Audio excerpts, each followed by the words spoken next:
Welcome to another episode of Feelings versus Truth. I want to introduce you guys to my beautiful wife, Jay, but she'll introduce herself. But I just want to thank her first for coming on the show today. This is a very special moment for us. We 20 years of marriage in, 30 years in relationship. So yeah, I just really appreciate her and her presence today. We'll go ahead and introduce yourself. Yeah, so my name is Jamala Campbell. Most people know me as Jay or call me Jay. As he said, this we're coming upon 20 years of marriage this month. March the 19th, 2025. It'll be 20 years of marriage, and we're just here today to kind of celebrate and just talk about it. Okay. So the first question I got for y'all is, as believers, what are some challenges of marriage? Well, you say as believers, I think the challenges of marriage are actually less as a believer. Um, but any challenge, I think the main challenge in marriage is always gonna be um, communication. You have to always find out the proper way to communicate with your spouse. Um, And if you lack that communication, then you lack everything else. You lack trust. You lack stability. You lack starting out with the firm foundation so that later on down the line, when you do come into transitions of life and trials and tribulations of life, you know how to navigate and talk to your spouse or talk to your husband and wife about those things. Oh, okay.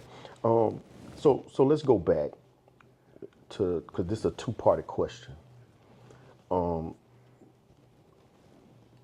As a believer that's married, that's how we got to look at it. You got to be a believer before you can be married.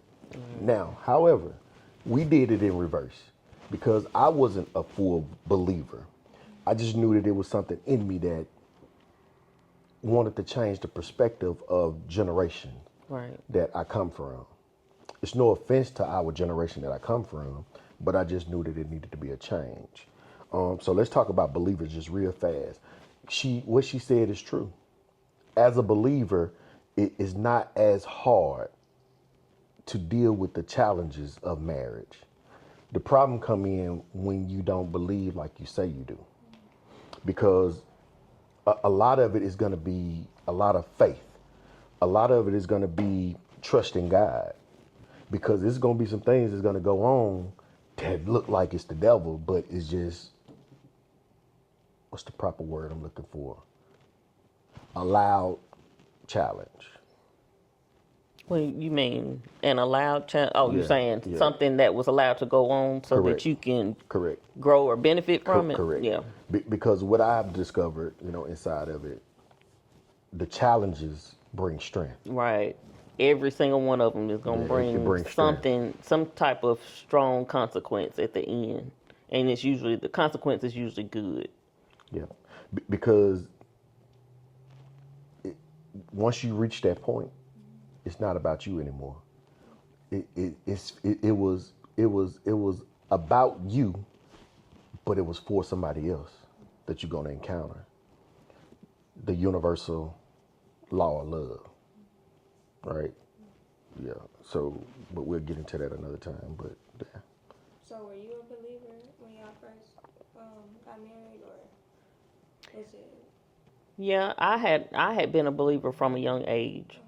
My parents both were very I'm gonna say religious, but they were very religious. My dad was a pastor ever since I could remember, and my mom became a pastor later on. But she had always been like this huge praying type woman, and so I always had a strong belief of God, and I always believed that His word was what it was, and it never changes. I mean, even at a young age, I've always believed that.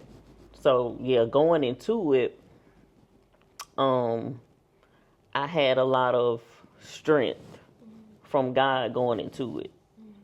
So, and I think that's what really helped. Just to clarify something, I was religious. That's what I was gonna ask. Was it like any conflict? I was religious. I wasn't a believer. It was more so going along with what we was told. What we're supposed to do is what I operated in. Yeah, and The belief of God always been there for me, right? I never wavered that. Like even when I was disobedient, I knew I was disobeying God. right. So just to be honest, And I mean, and I could, but me as a believer, and I was religious too. I'm not gonna say I wasn't, but me as a believer, I think I always kind of knew that He had something else in Him that I saw that was not on the surface, and so that's what made me kind of gravitate towards Him. Okay. So now my question is, what does keeping God first in your marriage look like? Keeping God first.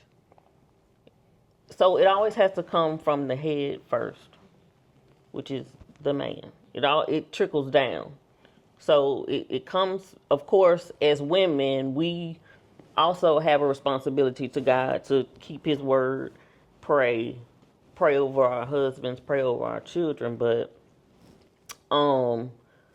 God uses man first, whether people believe it or like it or not. That's just how He operates. that's correct. And so He's gonna always input in him first before He inputs in me. Now, sometimes He can't, if he's out of line for whatever reason and he's not hearing from God, He may, input correct. in me if I'm doing what I'm supposed to do at the time. That's correct. But it's gonna always come from Him first. So the head is where it starts, and then it trickles down. He's gonna say something to him that he then helps him to make the decision, and then he's gonna bring that decision to me, and I help execute it. That's my purpose. That's correct. Yes. Yes.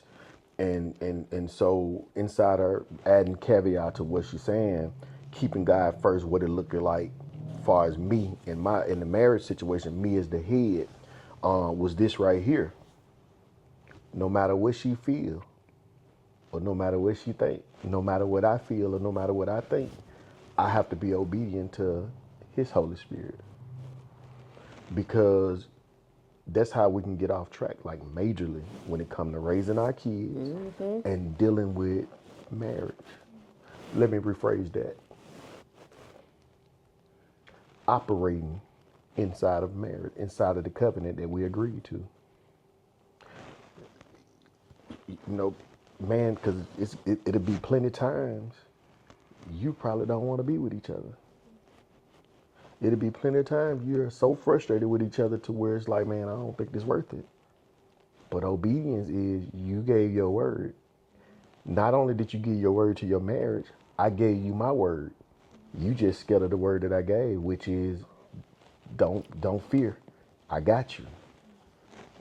So, yeah. That's that like that perfect love casts out all fear. Right. Correct. Exactly. Correct. Correct. Yep. That's correct. And that's what you got to kind of keep in the back of your mind too, when inside of a marriage is,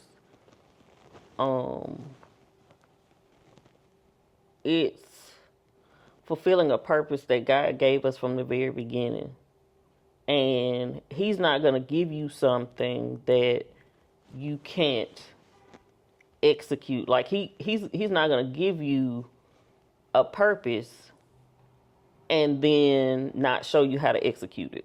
Yeah. And your purpose as a woman is to be a helpmeet. A lot of people, I'm trying to find my purpose. I'm trying to figure out my purpose in life and what I'm supposed to be doing. Well, if you're married and you have kids, that's your number one purpose already. And so when you have that purpose, you can't be afraid. You have to know that God will show you how to execute it. Yep. And that's why a lot of people in life right now are so confused, because they don't believe that what God gave us from the very beginning is our purpose. Yep. So you can't help but be confused and, mentally ill and always scared and this, that, and the other, because you're not walking in what you're supposed to be doing, if that makes sense. And so, by us being on this subject right here, I'm going to address the men. And I'm going to sit up to address it. One of the things I learned, Sitting up. when you start chasing your purpose and not the bag, not women, not cars, all these material things that give you no fulfillment in life, man, once you start chasing the Most High God and His purpose for your life, all those things will be added unto you. Absolutely. We can't be asking our wives and children to follow us if we don't have something that we're following that's greater than a material that can be tarnished, can be burned up, can rust, can mold, and also can control you in a wicked way. Because what happens is when you are chasing those things or doing those things, when something like that is taken from you, you automatically throw up your hands and say, Yeah, God "This ain't real." right. This ain't what this is supposed to look like." Well, you weren't. Yeah. Look at yourself first. You weren't in line with what you were supposed to be doing in the first place. Yep. So now, you can't look at anybody else and blame them for, your demise or what happened. You have to look at what you were doing. And that's something that I had to learn over the years, is to look at myself first. When anything went wrong, I don't care if I felt like it was his fault or, somebody else's fault. You have to always look at yourself first and see what it is that you can fix. Yeah. And then you let God deal with whatever else it is, whatever else is going on, or whoever else that you think had a hand in it. Question I have is, how do you prevent? So like the Bible talks about how imagination can be like our biggest downfall at times. So how do you prevent imagination? And then like if it comes up, how do you discern and deal with it? So kind of clarify to me what you mean by imagination. Like it could be like comparing something, or it can be like how y'all was talking about before. Like if you lose that thing and it creates like an addiction for it or something like that, like things like that. How do you prevent that and like go about it? Well, I would say this, and I'm not speaking for all women, but I think most women, that's kind of hard. Like, you see stuff and you want it. Yeah. Or you see a certain life and you want it. And so it goes back to, what kind of relationship do you have with your spouse? So with Darius over the years, like if I felt like it was something that I wanted or needed, and I knew I had to come to him. And the thing that he does for me is he's going to tell, like, I know for sure he's going to always tell me straight up. He's going to tell me the truth of whether or not it's beneficial, whether or not it's needed, and whether or not it can be harmful, all of those things. So when it comes to imagination for a woman, you have to trust that your husband is going to tell you the truth and not want to harm you. Like at first, the years prior when I was younger, and he would tell me no about something, I would be like, well, you just don't want me to have, and it wasn't that he didn't want me to have something or, didn't want me to feel a certain way. It was not beneficial at the time.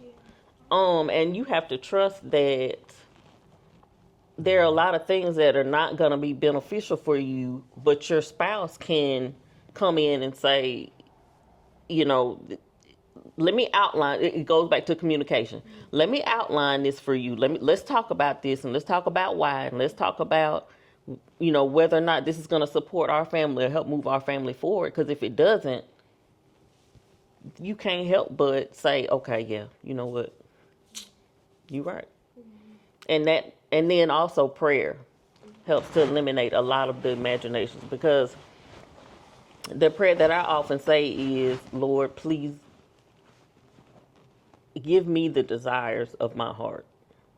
Let the desires that I have come from you, and not come from man, or the things that I see when I watch TV, or the things that I hear when I go online, or, you know, and I don't do a lot of social media, but when I do, you know, you may see something, and you have to just be strong enough to say, Lord, you know, don't let these things affect me. And over the years, he'll take those types of things away from you to where it doesn't even make a difference. Yeah. But you have to fast from it.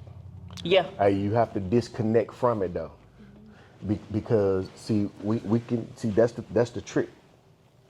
That's the trick. Hey, we think we can unsee what we saw. We think we can unhear what we heard. Hey, so this is okay. So I'm gonna do biblical and I'm gonna do today.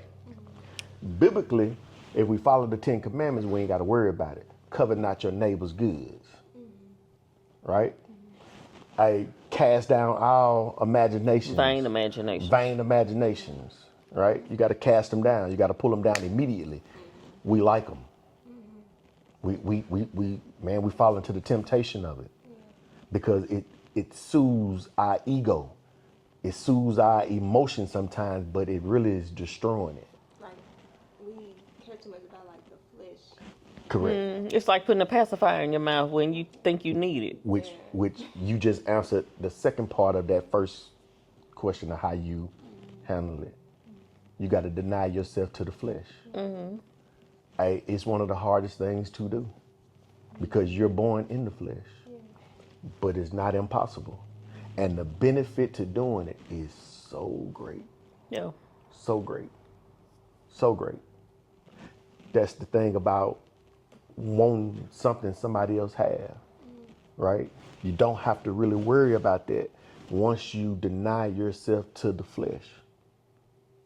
Once you begin to deny yourself to the flesh, wanting and desiring something from somebody else, it might come up, but you'll instant know that it ain't it.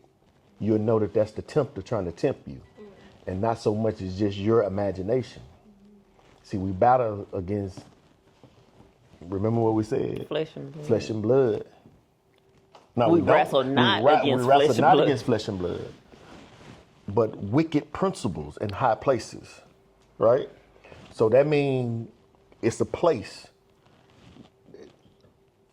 Once you fast away from the things that draw you into wanting to design things, and then you leave it alone, and then you go back to it, it should be nasty to you. Yeah. It really should be nasty to you. That's why me myself personally, I don't really care for social media like that. They say social media have its good and they got its bad. Okay, that might be a fact, but the truth of the matter is, you will not. They're gonna market to you something that they hear you speak about. Social media is very addictive. I remember when Facebook first came out. I'm showing my age now. But when Facebook first came out and I got on Facebook, I remember being in the bed in our apartment when we were younger and our kids were little, and be like scrolling through Facebook.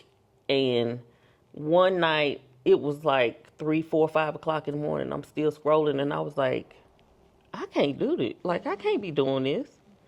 And I remember then that I started kind of getting off Facebook. And then when IG came out and everybody was like, you ain't on IG? I was like, because I had fasted from social media for so long that I didn't care to like go on there and be making accounts. And, I do use it, but for business.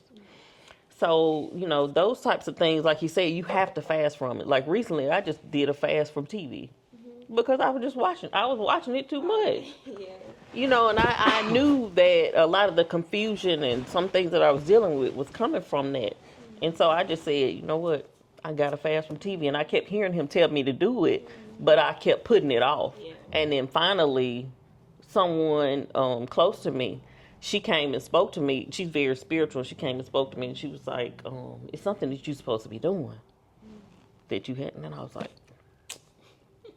so, yeah, fasted from TV. And that was, I felt so much better after that fast. So the Holy Spirit having me right now speaking to me to address something.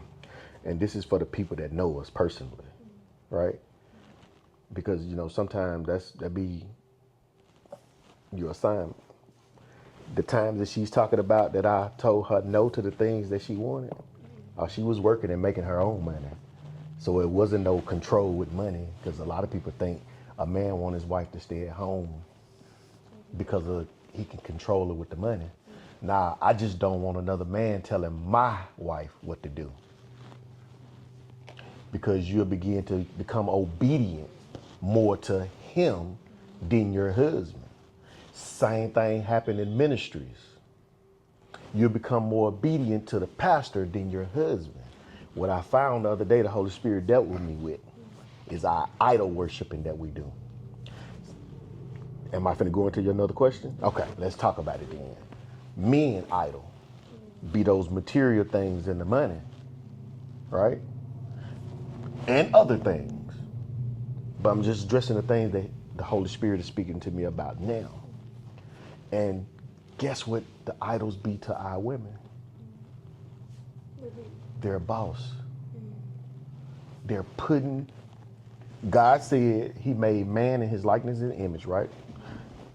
In the breakdown of the family is God, Jesus, husband, wife, children. I can't put nothing else above the Messiah but God.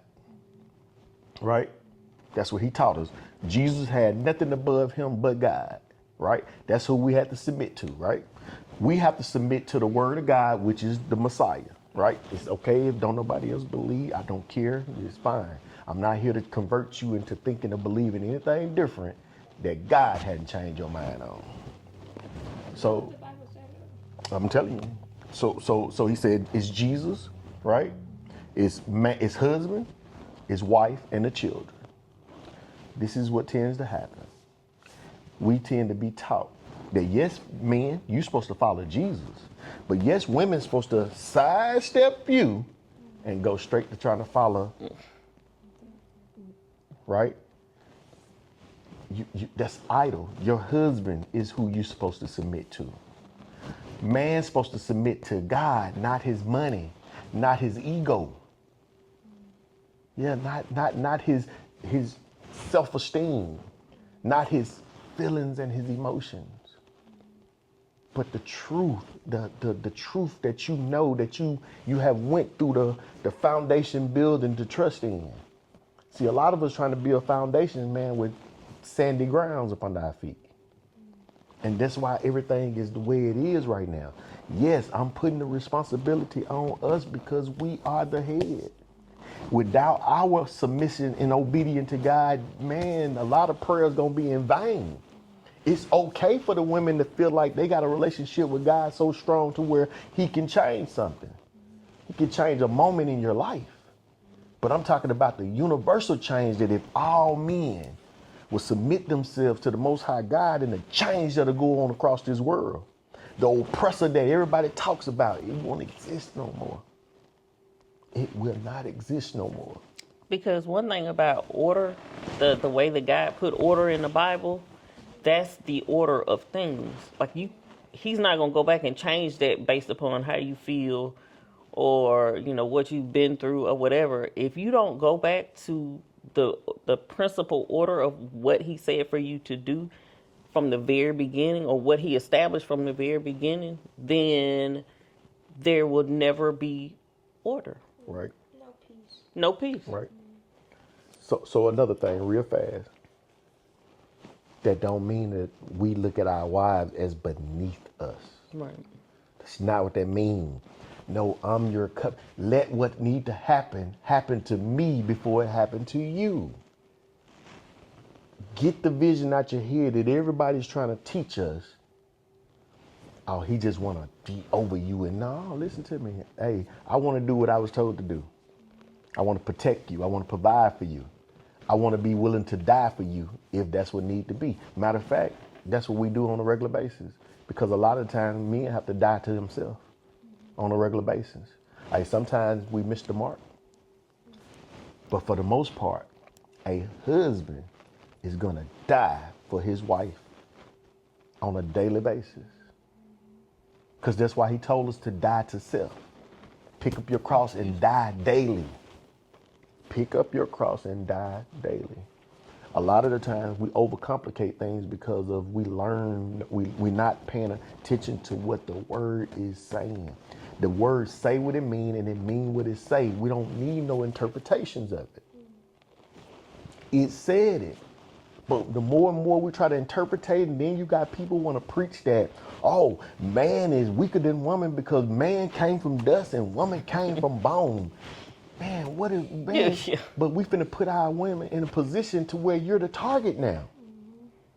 I can't protect what's not hidden. I can't protect what's not stored up. Yeah. You on the front line. How am I gonna protect you? I mean, and he also clearly said that woman was the weak. He didn't, comparing dust to rib is so crazy to me. I hadn't heard that. Yeah. But he also said woman is the weaker. He says it not in a way of she Correct. weak and That's that means correct. she can't do nothing. That's no, correct. in terms of him being able to take the brunt of life, so that you as woman don't have to. Right. What woman wouldn't want that? I don't understand. I don't understand why some women, they say that they don't want to be married because then I have to submit. Okay, well, what does submission mean? Submission means to agree, to peacefully agree at that. So, but of course, as man is following God, so of course there's going to be times when you might look at someone's marriage and it may not look like they're in agreement. Right. But we don't know if, that man is submitting or not. But again, you cannot turn your eyes on what somebody else is doing. So let's deal with that right quick. Do you think that the woman would be like idolizing herself if she's like not willing to submit to her husband? Correct. Oh, I'm sorry. No. Yeah, no. Yeah, go ahead. Idolizing herself. Yeah. Yep. I had to process what you were saying. Yeah. In so many ways, yes. Yep. Like I said, That's what we do. if women were to understand what their purpose and their role is, it would make their life so much easier. And man, You don't have to try to figure it out for yourself all the time. Come on. You don't have to try to be something that you're not. A lot of women grew up with mothers that did those things, and so that's what they've learned.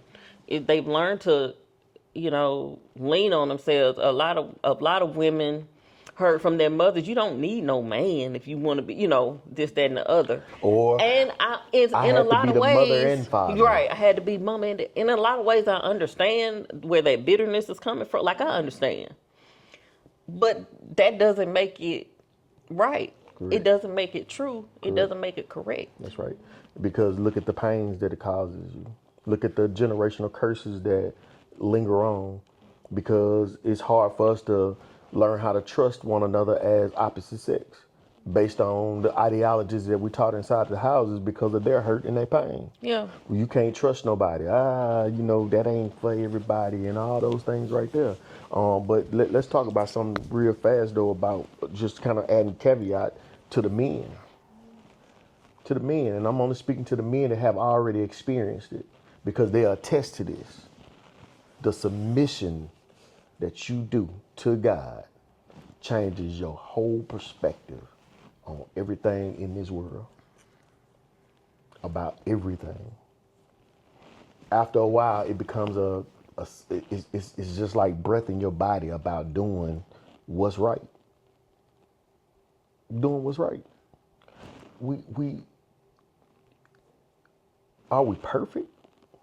No, By no means. but we're the perfection of every day we walk in to be perfect, and then not only that, we don't even care if we're not perfect. We just want to make sure we're standing on truth, Yep. the truth, Yep. not how we feel, not what we believe, because it's not one of those things to where, oh, you feel like we shouldn't be no, it's not going to work if we're partners. Right. Because if we That's both say we another believe thing. in God, right? If we both say we believe in God and there's no head, we're partners, right? We're married and we're partners. When you say partners, what do you mean? I don't know. I'm Like trying a to figure 50, that out. like a 50-50 type Okay. thing. I'm just You- speaking the language of the air. Hold on one second, one second. I'm just speaking the language of the air, right? But we're talking about the partners, right? Okay, you say you're partners, right? You say you believe in God, and you say God speak to you just like I say the same thing, right? Okay, God speak to me and tell me to go west. But then God speak to you and tell you to go east. Because that's what it's going to be. Because now the disobedient one have to accept the punishment that they go on. See, when you're following your husband and he professed to be following God and y'all end up in the wrong direction, guess what? You're not going to feel it. Exactly. You don't have to worry about that. Because God doing what you're supposed to do, so God is going to protect you from any danger and harm for the disobedience of your husband. That's right. We so scared of everything. We've been taught to distrust things before it even happened and conjure up the bad before we even get to experience any kind of good. And I mean, this probably sounds bad, but in a way, I trust God in the process more than I trust him. Because if I trust God in the process, then I won't try to keep my right. eyes on what he will or won't do. Right. It's more about, Correct. what I know God says he can do for me or us if I'm in the right position. So I can't, and that's what a lot of people I think do. Correct. Is they try to be in the position of That's what the correct. husband is supposed to do, and I can't oversee what he's supposed to be doing. Number one, it's not my role. Number two, I can't fulfill it. So the only thing that I'm supposed to be focusing on is what my role is and what God tells me I'm supposed to be doing. Because anything else, I would be nuts out here. I go crazy. Do y'all know where that came from, though? You know, that's a spirit Yeah, for sure. that been passed on from generation to generation, right? But let's talk about what that spirit is. I don't need no man. Mm-hmm. And I'm going to be the mother and the father. Why you just can't be the mother? Why do you have to be the father, too? It's the spirit of confusion because of the broken homes. No. Okay, fine. You're 50 years old. Why you still have that? See, I don't like excuses. I'm just saying, the roles never were filled. Just give me a second. The purpose was never fulfilled.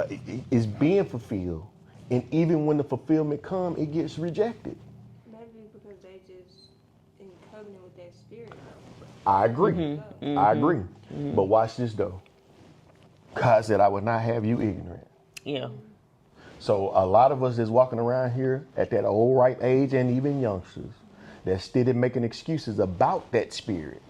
God have spoken to you. You just rejected it. Because you like your comfort inside of being broken. That's one of the most heart-wrenching things that I see in our community. The comfort that it's not the brokenness because I feel for them, because I come from that. And I'm not saying that you nothing because you ain't where I'm at today. I'm saying you're nothing because you won't do what you're supposed to do to get beyond where you at right now. Right. Even after you learn the truth, that's the thing. Because once you learn the truth, you have to operate You in have it. to execute it. It's no, God don't excuse ignorance. Because ignorance means to ignore. God does not excuse that. I would not have you to ignore me. I would not have you to ignore me. Because if you do ignore me, guess what he does? He'll turn you over to a reprobated mind. I've experienced a reprobated mind before, and a lot of things. And it's one of the worst feelings ever. That's why death don't affect me like it affects some. Because I've been turned over to a reprobated mind, and that's the worst death that I ever witnessed. Ever witnessed. Can you imagine yourself knowing that you did wrong and you want to say you sorry, but the only thing you get to do is relive over what you did wrong? I promise you, that's one of the worst experiences you ever experienced in your life. I promise you it is. So it's not about no, I think I'm perfect. I have been perfectly broken to nothing. To nothing. To operate in his will and his purpose. But watch this though. The reason why Jesus had to come, one of the reasons why Jesus had to come is because of repentance, because he knew we weren't going to get it perfect. So I'm going to challenge everybody to this, and then I'm going to let you go on with the next question, because this is the spirit. You want to break that demon or that thing that's bounding you? You want to break that covenant that you have right now? Forgive those that hurt you. Don't go to them and say, hey, I forgive you for hurting me. You go to them and say, please forgive me for hating you because I believe that you hurt. That'll spark a conversation. Because if you go to them talking about you forgive them for something that they unaware of, that's going to spark a fight. Yeah. It's going to spark a fight. But it's all about repentance, because that's what I had to do. I was becoming the very man that I hated, which was my father, and I had no just cause to hate him. So what? He went there. I came from him. So there's no reason, there's no purpose for me to hate where I come from. Don't matter what my life is. My life can become exactly what it's supposed to be if I surrender and submit myself to the will of God. Exactly. And I'm only talking to those that believe, or those that know that that thing is in them and they trying to fight it. That's who I'm speaking to right now. If you don't believe that God is real, you think something else created the world, I'm not speaking to you. I'm not speaking to you. All right? So this is what brings on healing, is repentance, not just prayers. It's repentance. You gotta be asked to be forgiven for reacting and trying to get your vengeance on that person that hurt you. He said, vengeance is mine. Yeah, vengeance is mine. And even if that person tell you, I don't owe you no apology, it's okay. They got to deal with their own. Right, you've done your part. Yeah, your freedom that was your freedom. Because one of the worst things I believe that we want to experience is being told to go and repent to somebody and they die before we be obedient. So repenting means basically like asking for forgiveness. Correct. Not telling somebody you forgive them if they don't ask. And then inside of that forgiveness, you have to, of course, like we're all human, we're going to remember. Right.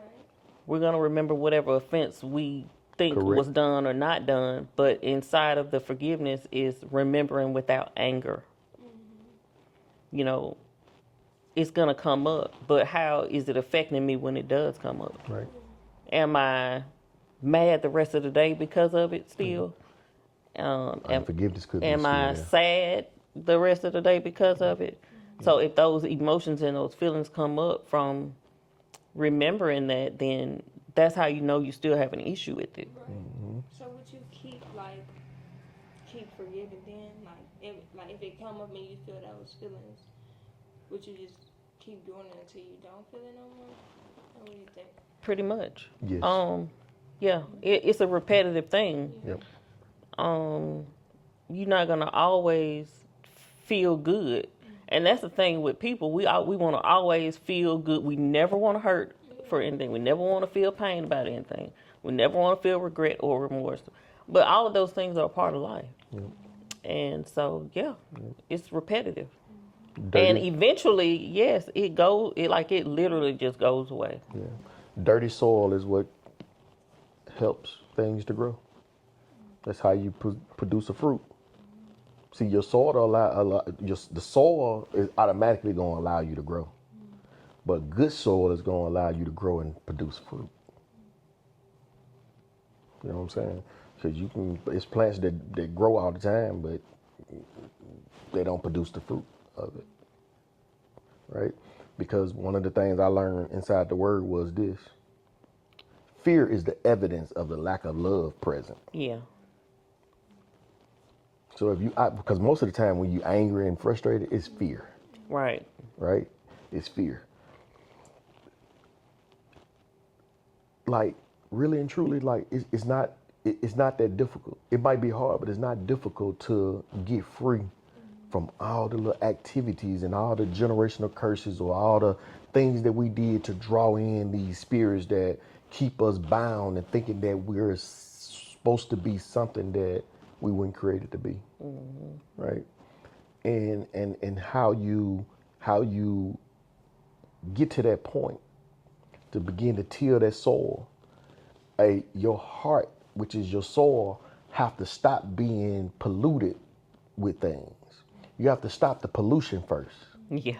Right? Once you stop the pollution, and then the tears gonna come, which is the symbol of cleansing, right? Which is gonna be the rain on the heart.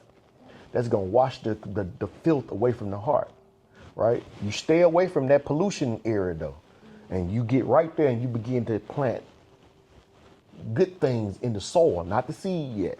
You get to add the nourishments that was depleted from the soil in their heart, which is the word, praise, repentance, joy, peace. See, then those things start coming along and make that ground be soft enough to where now you can start planting seeds of life. Good seeds. Right? Okay, I want my business to flourish, but you ain't thinking about the money. You trying to be a help to somebody else.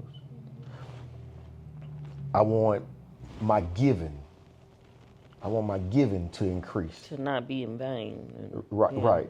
right. Not just because I've been taught to do something, but because it moves on my spirit.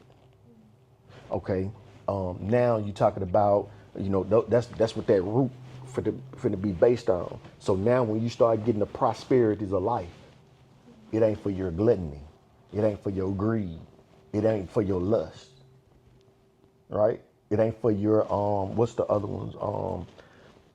Just building up Pride. excess. It ain't for all those things right there. It'll be for you to bless somebody else But watch this though. See, people think that God talking about a physical blessing. When he described what you're supposed to do to the needy, feed them if they ask for something to eat, give them something to drink if they ask for something to drink, right? But let's talk about what he said about to help somebody else. He's talking about spiritual. He is not talking about physical. He is talking about spiritual. Like, let me give you this fruit that I know that this fruit on this tree is good because I had it. See, watch. Here's the spirit that God wants us to bind up. But what if they handed me a bad fruit? That's why you get in place. You don't know. Go back and talk to. Once you start forgiving, demonic people or demonic things that come to you can only stay outside of your house. right. It cannot enter back into you. It only can stay outside of you, right? That means it can only whisper to you. It can't make you feel that way. You can hear it but not feel it, and you're supposed to say, I rebuke you. Right. It can't Get penetrate. behind me. It can't penetrate. And you keep moving forward to the good seeds. You're not going to know if somebody's good or bad, truthfully, if you have the bad in you. I'm not saying you begin to change. I'm talking about get rid of the bad. Right. Stop the bad. Fast away from the world. TV, music, these things right here help you begin. People, you might have to fast away from people. If they're negative or y'all doing stuff that you know is not under the covenant of God, stop it, cut it out. Get rid of the bad things and say, hey, listen, this is the man.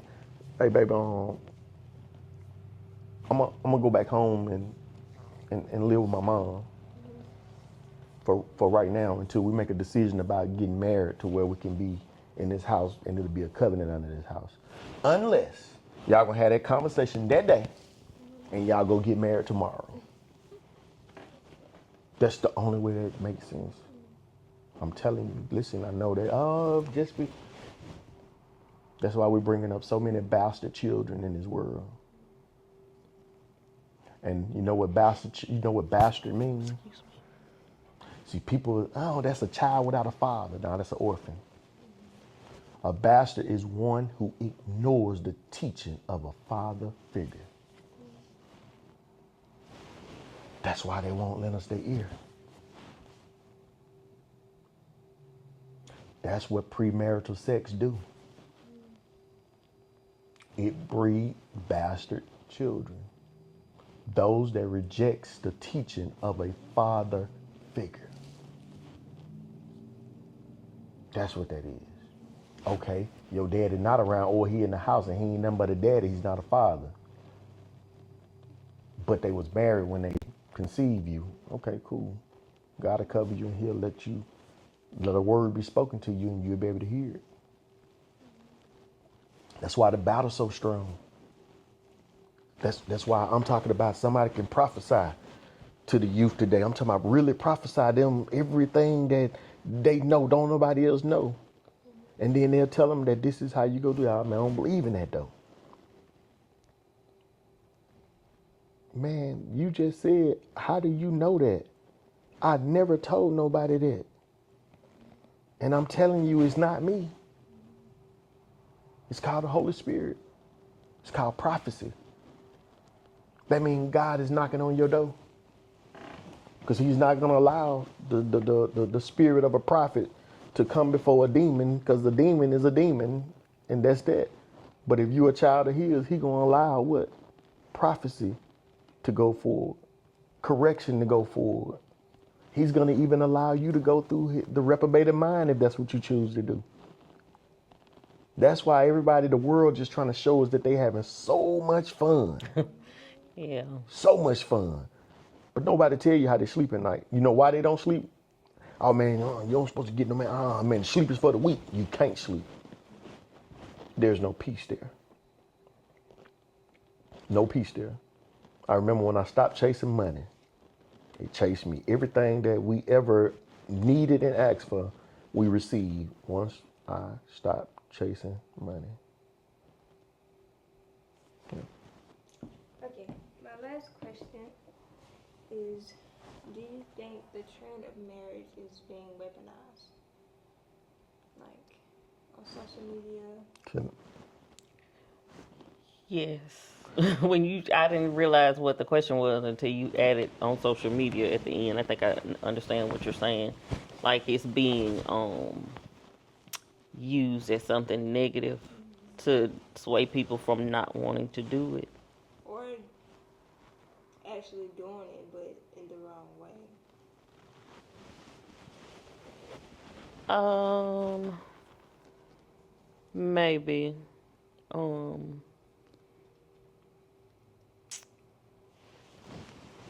I don't know exactly how to answer that question. So let me, if I may. Go ahead. Yes, it's being weaponized both ways, right? But it started long before then. Long before then. The reason why it's being weaponized now is because we truth versus feelings, right? Okay. If the truth would be told, you know that thing that they showed us on The Color Purple, how that man treated Celia. his wife? That did not go on more times than people think it did. That's why they made the movie to show that. how many women have came up and confessed that, yeah, that's how he was. Older women. I ain't talking about the younger women that was born in the 70s and started having kids in the 80s, and they started experiencing a frustrated man or a drug-filled man or a rage-filled man or an ungodly man, if we want to talk about it. Let's not call out none of the other stuff. An ungodly man, right? We started being taught by another group of people. Our women started being taught by another group of people that you need liberty from your man because they was having issues with their man that we wasn't having. They was jealous of how they can hold themselves together if that man decided to walk out their house, you know, showing that true strength and the essence of a woman, right? That was the true essence of a woman. It's not that I'm going to talk about I can do it and I ain't doing it. It's a woman that don't speak nothing about it and she just handling her business. Them the women I applaud. The ones online trying to show everybody and talk their talk. The dog that barked the loudest ain't gonna bite nothing. Ask their children how they feel. Because I see a lot of women talk about how, like, say they go to church just to find a husband or stuff like that. Like, not really going to seek God. Like, they have a motive in that way. Right. Yeah, I mean, that's been going on. That's been going on for a long time. The thing about a woman seeking after a man, number one, that's not what you're supposed to do anyway. Correct. Because the man is supposed to find you. You know, you are just in the meantime just supposed to be getting yourself together and your mind ready, your heart ready to receive that man, so that when he comes, you'll be ready and you can be stronger inside of that relationship for it. So that to me is absurd. So that show you how far we off though. This is why I believe in what I talk about in here all the time about if it was left up to me, my children's wives and husbands would have already been picked. This is the reason why, is because if we're growing up righteously like we're supposed to in a community, right? Nobody have no reason to go off to go find a husband when we know each other. Yeah. We know each other. We know. We done talked about things that, that make a lot of sense, and we in agreement with each other. So the harmony is supposed to come with your daughter wedding my son. Here's the other point, and then I want to go back to that first one because I want to address something with the men.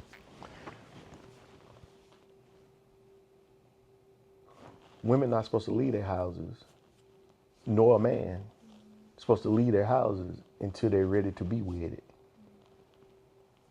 This is how you have the uncovered women out here being brutalized mentally, spiritually, and even physically. Is because the covenant of their father is not there. Any man that come through that door to come get her have to come and sit down and speak to the father first. The father know another man. Mama gonna be, oh my God, he's handsome, and yes, girl, you got a good one, because it's a surface thing with her, but with a man, no, come sit down. He gonna look straight into their soul. Come sit down and talk to me. We know.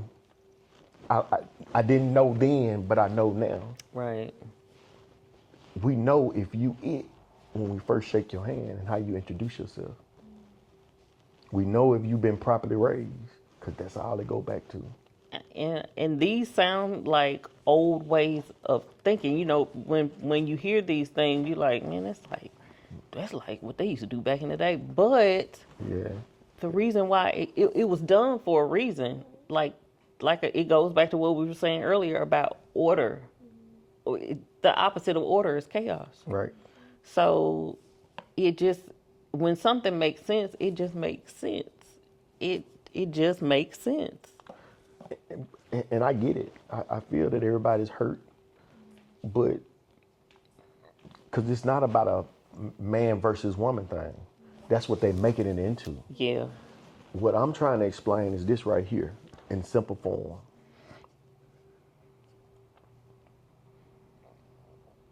If that man come and get you and make you his wife,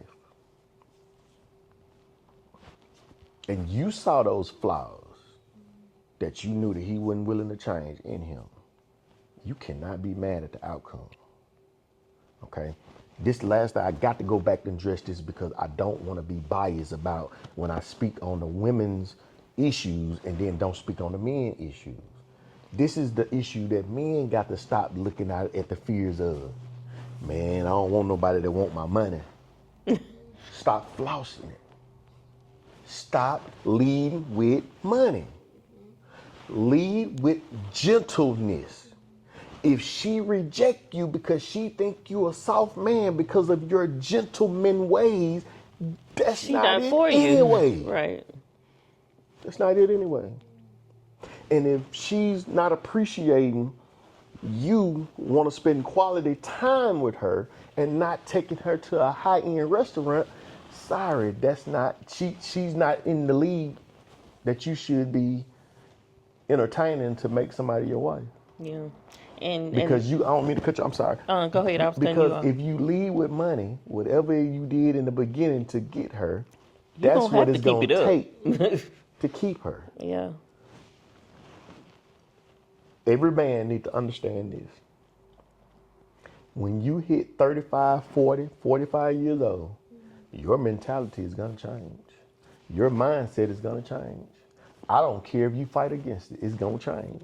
And it's a lot of unrighteous things that we lead with into dealing with our women and our children, our wives and our children on. It's going to change. And guess what? 9 times out of 10, it's going to be a rebuttal. It's going to be a rebuttal. I agree. Because you didn't lead with truth. You didn't stand on what you can stand on, because one thing about a lie, hey, it's gonna waver a lot. It's gonna waver a lot.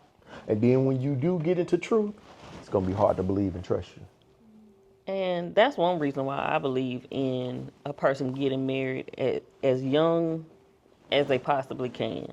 Yep. And the reason why is because y'all can grow and learn together. Correct. Like how we're talking right now, we have come a long way. Yeah.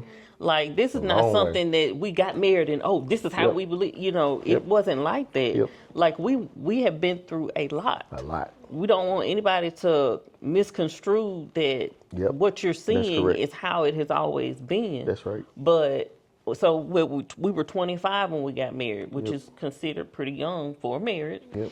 But I would dare to say get married even younger than that if you can, because you're going to learn, grow, and build together. Yep.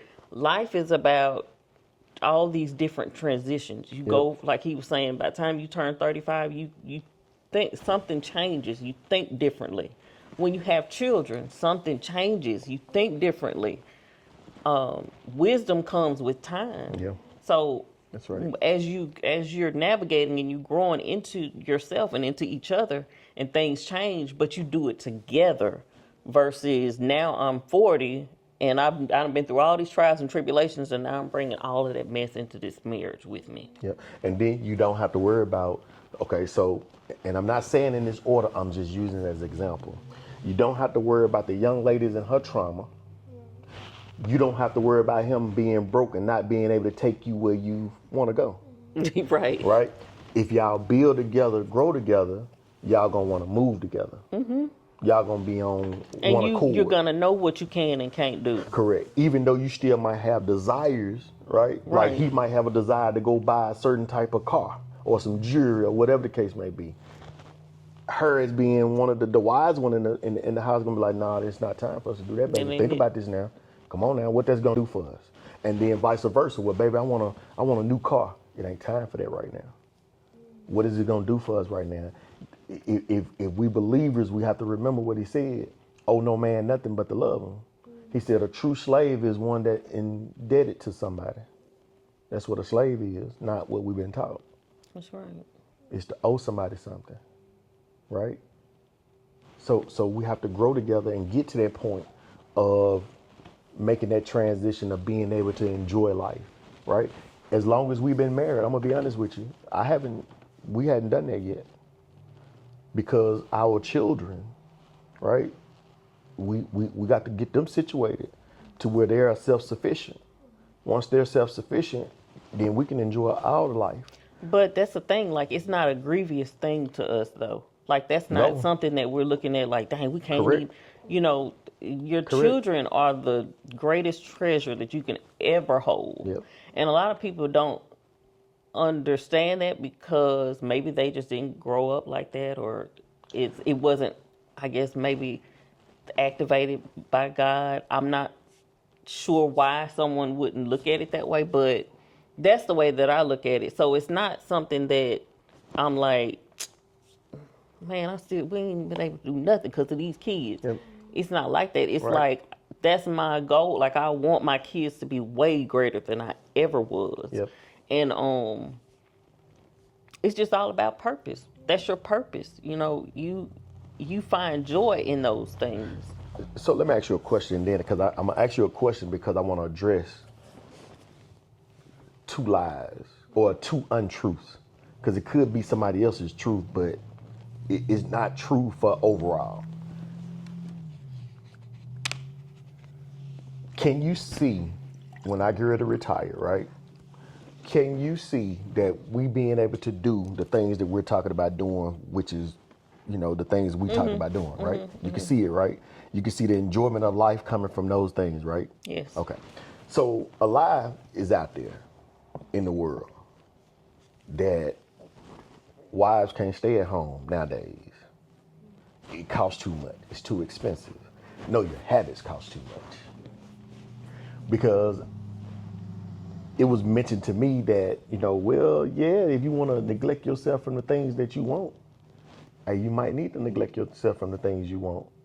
And because here's the thing, life is not about enjoying yourself to get old, but positioning yourself to be old. See, a lot of people is being trained that you're not going to be old or you're going to die before then, so enjoy yourself now. Well, if you think death, that's what you're going to get. And if I die before I get to enjoy myself, I believe I'm going to enjoy myself. Yeah, I believe I'm enjoy, because I don't believe in being in debt to nothing or nobody. I made a promise to her a long time ago, because I made a promise I asked God of this, and He granted it. And so she have to walk in that with me. And that's, we will always be the ones that can lend and not the ones that need to borrow ever again, because we've been through that. We've been through that. I don't like it, not in the sense of I couldn't tolerate it. I don't like it in the sense, all I got to do is surrender to the Most High Father, and He gonna make sure that we're straight. Delight yourself in me, and I give you the desires of your heart. See, people think that means what you want. I'm gonna give you the desires the heart have. Right. Like that way you desiring the right things. Yes, it is tough. It is tough to be with a man like me. I'm not gonna hold you, because I know, because I'm gonna stand stern on it. That's just like when we used to celebrate the holidays. And once I learned about the holidays, which is in the Bible, about the Christmas tree being in the house, we had to eliminate that, and that didn't go well inside the whole house. But guess what I had to do, though? I had to stand on that. Not because I'm the man. Man, this is what He said. This is what He said. Do I get it all right? No. But you better believe the things that I can change, I'm going to change. The things that I can't, I'm going to pray about it and ask Him to give me the wisdom, the strength to show me how to deal with it. Now, do this mean that, y'all going to do what I tell you? Nah. Everybody in my house got free will. Free will. That's what God gave me. But at the same time, God give you free will, you have to give your free will back if you want the things of God. He's not going to protect or take care of somebody that's openly disobedient to Him. It's the same thing. It's the same thing. And this is what I mean about obedience, because we love them trigger words. Hey, baby, I don't need you online spending no more money. That's why the lights got cut off last month, right? No, this is the examples that need to be heard because they think it mean, oh, she gonna do what you tell her to do. No, I need you to just trust me. Just trust me. I know we ain't been on a date for a while. I know we ain't had fun, but I'm not out there just blowing money. He showed me a vision on something and let's get there. He gave me a plan to have and I got a plan, baby. So just trust me and let's get there. And let's just be clear, as a woman, you don't want to hear that all the time. Not. Like, you don't want to hear what you can and can't have and this, that, and the other. And I think that's what a lot of women look at is nobody gonna tell me what I can't have, especially if I'm working for it. Yep. And which is what that's how I used to think. Yeah. Because even though I'm not working right now, I was working full time as a nurse, making good money. And so I'm like, that's my money, and I'm going to do what I want to do with it. Which is a better life? But when you was working or now? Now. But either way, even in the span of me working full time and making money, I learned along the way that was just, at the time, my role as helpmeet. And whether or not I was spending, some of that money on myself or not, I still had to come to him. And, he had to let me know, okay, well, this is what we're going to do with this check for this time, that type of thing. So, still. So since you brought that up, let's address something.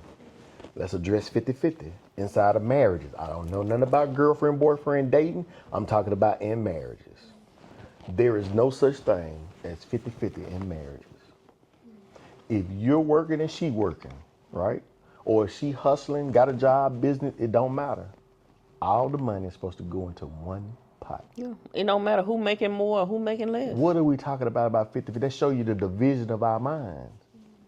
That show you where we're still at. That's why it's important to marry somebody while you're young and build together to where you won't have to be talking about a prenup. Right. I got this billion now. Man, that's some of the craziest I'm scared stuff. they're gonna take my billion. But that's people reality because it is some trifling women out here. I mean, yeah, for sure. It's some women out here, boy, they will marry you and have a baby with you just because they know the rule is to stay with you for 3 years and to convince you to move from Texas to California just for 2 years for an imaginary career so you can get that California money. Because California has way different divorce rules than I know than any other state. Like I want to say if you're with somebody for 10 years and you get a divorce, then they have to pay alimony or something it's something crazy like that in the span of 10 years. Yep. But that's why men have to be walking in a purpose. Because one thing about walking in your purpose, even before you start building your house, your family, and all that stuff right there, everything you're supposed to have is on that road. Everything that you're supposed to have is on that road of purpose. If you get on your road of purpose as a man, you as a woman become that jewel that's hidden to be found. The man that's traveling down the road in which you are buried in or you tucked up in, he's going to find you. Mm-hmm. And he's going to make you so priceless to where that's your value. Because not your value, but that's the value to him, is because you are a untouched diamond. Yeah. Now, everybody always talking about a man talking about what you can bring to the table. The reason why he's asking you what you can bring to the table because the very thing that you're supposed to bring to the table, a lot of women can't do. You know what that is? Her virginity. Never been touched by nothing or nobody else. Unstained, pure. That's a whole nother ball game to a man. I'm speaking from a man. I don't care what you feel. I'm talking about what men believe. And I don't care about the men that's being controlled by their spirit of femininity to come in and say, well, all men don't feel that way. I ain't talking about all males. I'm talking about all men. So only men speak.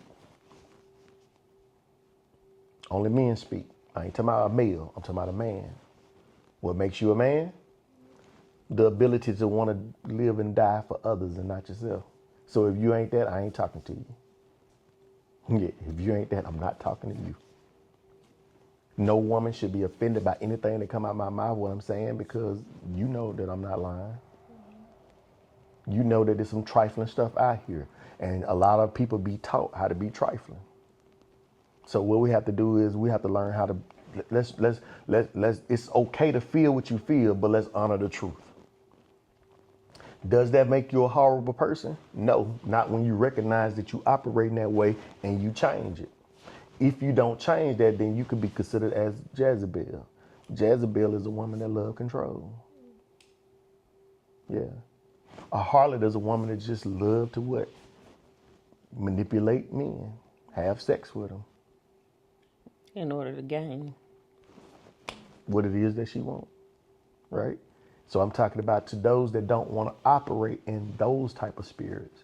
And I know a lot of our people are broken due to the fact that their homes was broken. What you have to do is you have to forgive both of your parents, because not just your father for not being there, because 9 times out of 10, mama not going to tell you why daddy not there. Okay? And then let's go back to where, you know how they talk about, well, my grandma did X, Y, Z. Grandma might have been not the main woman. She could have been just the one that I stumbled upon. But we're not talking about the traumas in which things, the why things happen versus what happened. If you address the things that happen, you're only going to address the branches of this problem. You address the why, you can kill the root and it'll never be passed on to nobody else. Won't nothing else catch root to that, or that root won't catch to nothing else that come from y'all. That person that begin to break that though, hey, you got a hell of a walk up a hill with some heavy stuff on your shoulder, but I promise you, if you desire to really want to break generational curses, you can do it. Yeah. You can do it. Yeah, We did it. Yeah, we did it. Yeah, and it was a lot of sacrifices that had to be made. Hey, it was a lot of denying of, hey man, just like women have desires and want certain stuff, men do too. Mm-hmm. We do too. Here's the problem: is when you react to them. Right. That's what a problem becomes, when you react to those things. Marriage is one of the greatest things that can happen for a man or a woman that wants to be married. Those that have bound up all their fears and not going to be married to somebody to bring comfort to something that they won't let go. Yeah. Marriage is not supposed to save you. You're supposed to be saved so you can be married. A lot of us turn to marriage and relationships to be saved from something that we don't even want to let go. Because it'll be presented to us to break our traumas and get rid of them hurts and them pains, and we'll hold on to it thinking that somebody else can fulfill those things, and then we wondering why all the women that we meet ain't it. Yeah. It's not all the women that you keep meeting, it's the spirit that keep drawing those type of spirits.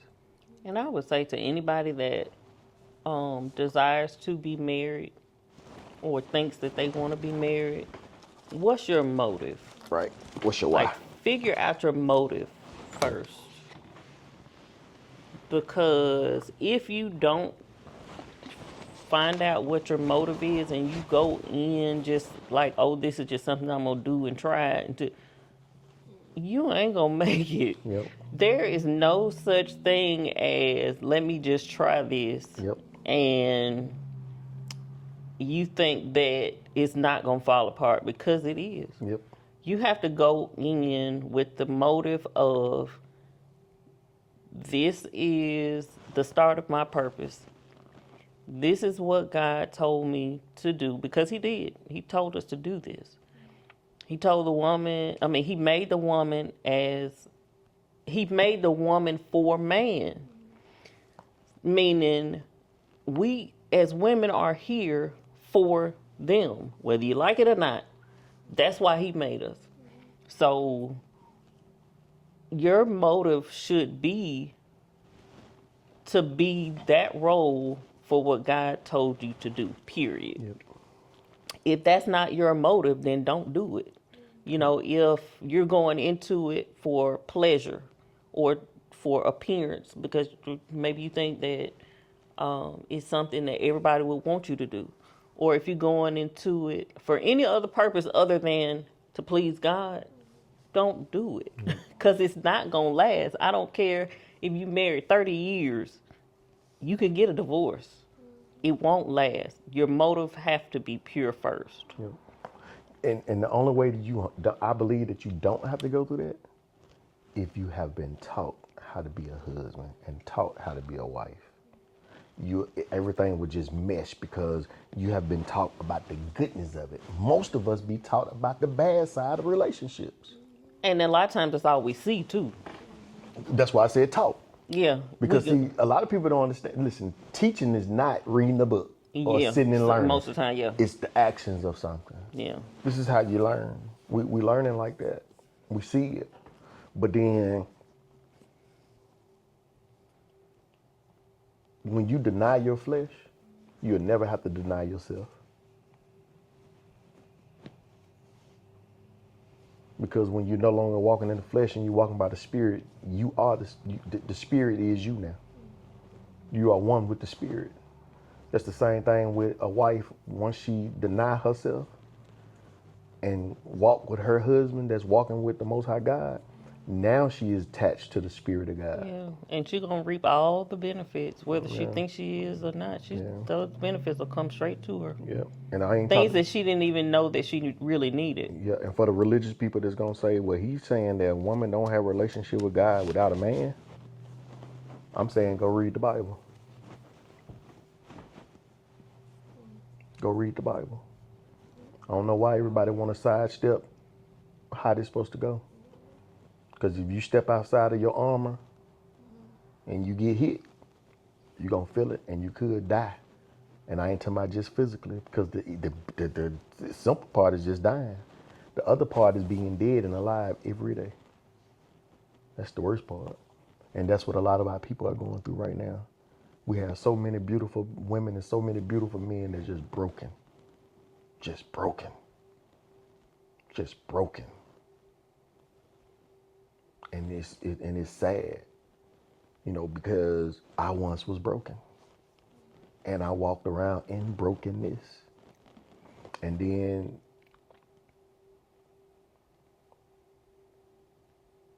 I'm going to tell y'all who the first person that checked me before I learned how to check myself. And that was my big brother. He called me, man, and when I tell you, man, man, that man hurt my feelings and my pride, emotions, and everything so bad. And then at the end of all that, he said, because that you doing ain't you. And the people that you hurting right now don't deserve it. And that ain't even how he talk. Don't even talk like that now. But he gave me that. He gave me that. He obeyed by the Spirit of God and gave me that. Yeah, and so my big brother, you know, that'll forever be, that's my go-to guy, you know, believe it or not. You know, that's my go-to guy. Even though he look at me like, oh, no, I go get my information from my little brother. Right? But in some way, I do everything that I do, you know, as far as the man side, since my father is no longer here, just to make him proud of me. Yeah, my children, I be wanting them to be proud of me too, and I be wanting my wife to be proud of me, and I most definitely be wanting God to be proud of me. But every man, when he become a man and realize whether his father was there or not, he want that man to be there to be proud of him inside of whatever successes and accomplishments that he do. That's what got a lot of men broken today. Nobody there to affirmate them. Mm-hmm. And so the people that wrap their arms around them and affirmate them be the wrong ones. And that's who they give their loyalty and their love to. You know? Like I said, for anybody that would want to be or think they want to be married, check your motives first. And you know, study, get into your word, regardless of whether you male, female, whoever, That's correct. so that you can discover yourself Yep. and grow Yep. better. Oh, Because that's really the only thing that's gonna Yep. expand your wisdom, expand the truth, and make everything clearer correct. for you. Yep. Yep. Because as long as you got your eyes on a confused world, you're gonna remain confused. Because you got to remember, you came from a confused situation, walking into a confused world with a confused mind, doing confusing things. That's why we so conflict with each other. We all confusing to one another. We all be having great motives, because that's one thing that everybody else in the world know about our people. And I'm not trying to make this about a race thing, but let's talk about it right quick though. Our people are some of the most loving and forgiving people there is. We're just being trained not to be forgiving and loving. That's why it's such a battle, such a wrestle. That's why it's to the death. That's why it's to the death. Everybody's trying to play on our strength because they're trying to figure out why they so resilient and strong. Right. And I'm telling our people not to expose any kind of weakness, because it's not a weakness, because your strength can never be a weakness. It's to love one another and treat each other how you want to be treated. That's how simple this is. Very simple. Husbands, you got a wife, love your wife and treat them as you want to be treated. Wives, honor, obey, and respect your husband so your days can be well in the Lord. You will get and receive everything that it is you need and beyond if you abide in him and he in you. And that's wives be in your husband, husbands be in God. Let the word of the Messiah manifest through your spirit day, night. Meditate, pray, fast away from music, fast away from TV. It will begin to change your whole perspective on a lot of things. A lot of things. You don't have to fast away from food just yet. Fast away from music, any kind of entertainment, sports, anything that can get more attention. Anything that distracts you. Right? Anything that can get more attention from you than the Most High can, you need to leave it alone. Fast away from it. And it's going to be, sometimes you might slip up. It's going to be irritating. You're going to be irritated because, listen to me, a drug is a drug and it's all going to have side effects. Ask God to give you the strength to bear this for whatever, and give yourself some time. Don't be talking about a day, 2 days, 3 days. No, you need to fast away from it for 2 weeks, if not 3, or a whole month. And hone in to what it is that's in you. That's why most of our younger people today that go off to college waste their time and their money and mess up their credit, is because they went into something not knowing what the purpose was to do. It's okay for you to be super duper smart, not knowing what you want to do, and go take up a trade versus just going to get a worthless degree. Or it's okay to be super duper smart, but super duper obedient to the Most High God, the Holy Spirit, and allow yourself to be led into how to start and form a business for you and your family. It's okay to do that.